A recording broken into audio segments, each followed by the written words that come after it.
Vicky express में आपका स्वागत है। आज की कहानी है अलिफ लैला बूढ़े और उसकी हिरनी की कहानी। राक्षस की अनुमति मिलते ही बुजुर्ग ने अपनी कहानी बतानी शुरू की। बूढ़ा बोला, ये हिरनी जो आप मेरे साथ देख रहे हैं, असल में यह मेरी पत्नी है। जब मैं 12 साल का था तो मेरा विवाह इससे हुआ था। लेकिन आप लोग चौंकिए मत, ये शुरू से हिरनी नहीं थी। मैं आपको धीरे धीरे पूरी कहानी बताऊंगा। आप सभी धीरज रखकर सुनिएगा। सभी ये जानने के लिए उत्सुक थे कि आखिर बूढ़े की पत्नी के साथ क्या हुआ, वो हिरनी कैसे बन गई। सभी गोल घेरा बनाकर बैठ गए और बुजुर्ग ने कहानी शुरू की। उसने बताया, जब मेरा विवाह हुआ तो हिरनी एक सुंदर बालिका हुआ करती थी जो बेहद पतिव्रता थी। मेरी हर बात मानती थी। हम हंसी खुशी रह रहे थे। शादी के 30 साल तक हमें कोई बच्चा नहीं हुआ। संतान की चाहत में मैंने दूसरा विवाह किया, जिससे एक पुत्र का जन्म हुआ। मेरी पहली पत्नी को ये रास नहीं आया। वह मेरी दूसरी स्त्री और संतान से जलने लगी। एक रोज मेरे न रहने पर उसने दोनों के साथ बहुत बुरा किया। बुजुर्ग ने बताया कि दूसरी स्त्री और बच्चे को प्रताड़ित करने के लिए इसने जादू टोने का सहारा लिया और दोनों को जानवर बना दिया। इसने मेरी दूसरी स्त्री को गाय बना दिया और बच्चे को बछड़ा बना दिया। मेरी अनुमति के बिना इसने उन दोनों को नौकर के हाथों में सौंप दिया। बुजुर्ग बोला, जब मैं घर लौटा और स्त्री बच्चे का हाल पूछा तो इसने मुझसे कहा कि स्त्री मर गई और बच्चा बिना बताए कहीं चला गया है। मैं मायूस हुआ। कुछ दिन तक खोजबीन की, फिर छोड़ दिया। कुछ महीनों बाद ईद का त्योहार आया और मेरी इच्छा हुई कि मैं पशु की बलि दूं। मैंने अपने नौकर को बुलाया और एक गाय को लाने के लिए कहा। संयोग से नौकर जिस गाय को लाया वह मेरी दूसरी स्त्री निकली जो जादू टोना से गाय बन गई थी।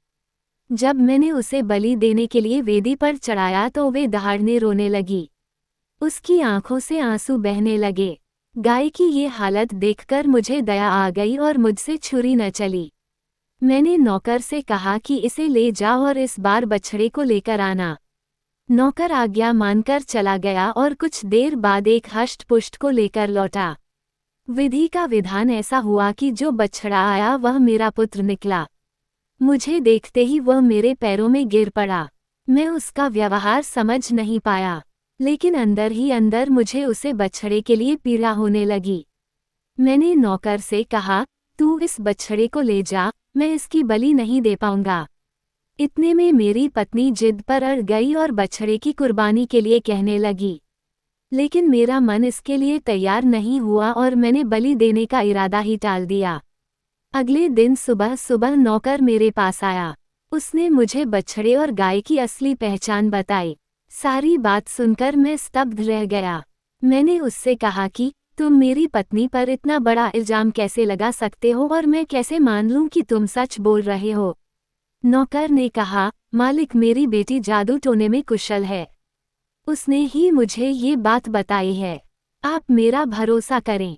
तसल्ली करने के लिए बुजुर्ग बोला, मैं दोबारा उस गाय और बछड़े से मिलना चाहता हूँ। नौकर बोला, ठीक है मालिक, जैसा आप कहें। वह गाय और बछड़े के पास मुझे ले गया। मैं जैसे ही उन दोनों के करीब पहुंचा दोनों दहाड़े मारकर रोने लगे। मैं उन्हें रोता देख नहीं पाया। मैंने प्यार से उनके सिर पर हाथ फेरा। मुझे विश्वास हो गया कि ये दोनों मेरे अपने हैं। मैंने नौकर से कहा कि मैं तुम्हारी बेटी से मिलना चाहता हूँ ताकि मेरा विश्वास और प्रबल हो जाए। नौकर की बेटी ने मुझे प्रणाम किया और बोली, मैं आपकी पत्नी और बेटे को मनुष्य स्वरूप में वापस ले आऊंगी, लेकिन मेरी 2 शर्त हैं जो आपको माननी होगी। बुजुर्ग उसकी बात से सहमत हो गया और शर्त पूछी। लड़की बोली, पहली कि आप अपने पुत्र का विवाह मेरे साथ कर देंगे और दूसरी ये कि जिसने आपकी पत्नी और बेटे का ये हाल किया आप उसे भी दंड देंगे। बुजुर्ग बोला, मुझे तुम्हारी शर्त मंजूर है। जहाँ तक बात रही दोषी को दंड देने की तो ये निर्णय मैं तुम पर छोड़ता हूँ। तुम उसके साथ जो करना चाहो कर सकती हो।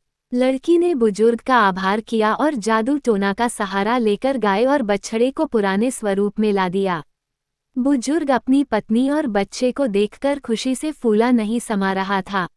सभी की आंखों में खुशी के आंसू थे।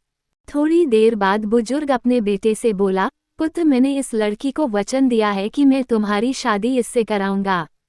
तुम्हें इसे अपनाना होगा। पुत्र झट से पिता की बात मान गया। अब बारी थी दूसरी शर्त की। बुजुर्ग ने लड़की से आग्रह किया, कृपया उसे मृत्युदंड न देना। लड़की बोली, मैं उसके साथ वही करूंगी जो उसने आपकी दूसरी पत्नी और बेटे के साथ किया। उसने मेरी पहली पत्नी को हिरनी का रूप दे दिया जो आज आप सभी के सामने है। सपरिवार हम हंसी खुशी जी रहे थे, लेकिन कुछ दिनों बाद ऐसी आफत आई कि मेरे पुत्र की वधू काल के गाल में समा गई। मेरा बेटा इस संताप को बर्दाश्त नहीं कर पा रहा था और एक रोज रात के अंधेरे में वह घर छोड़कर चला गया। इस बात का पता लगते ही मैं उसकी खोजबीन में लगा हूँ। बुजुर्ग बोला, तब से मैं और मेरी पत्नी हिरनी महीनों से अपने पुत्र की तलाश में भटक रहे हैं। दैत्य महाराज, अब आप ही बताइए, ये कहानी विचित्र है न? दैत्य ने संकोच बोला, ये कहानी निसंदेह ही विचित्र है। अपने वादे अनुसार मैं इस व्यापारी के अपराध का 1/3 हिस्सा माफ करता हूँ। इतने में बगल में बैठ दूसरा बूढ़ा बोला, दैत्य महाराज, मैं भी आपको अपनी और अपने दोनों कुत्तों की कहानी सुनाना चाहता हूँ, लेकिन मेरी भी शर्त यही है कि आपको कहानी विचित्र लगी तो आप व्यापारी का 1/3 अपराध माफ कर देंगे। दैत्य बोला, अगर तुम्हारी कहानी पहली कहानी से ज्यादा विचित्र निकली तो मैं जरूर वैसा ही करूँगा जैसा तुम चाहते हो। बूढ़े और दोनों कुत्तों की कहानी क्या थी? क्या दैत्य को वो कहानी विचित्र लगी? क्या व्यापारी का अपराध माफ हुआ? ये सब जानने के लिए पढ़े अगला अध्याय। सुनने के लिए धन्यवाद।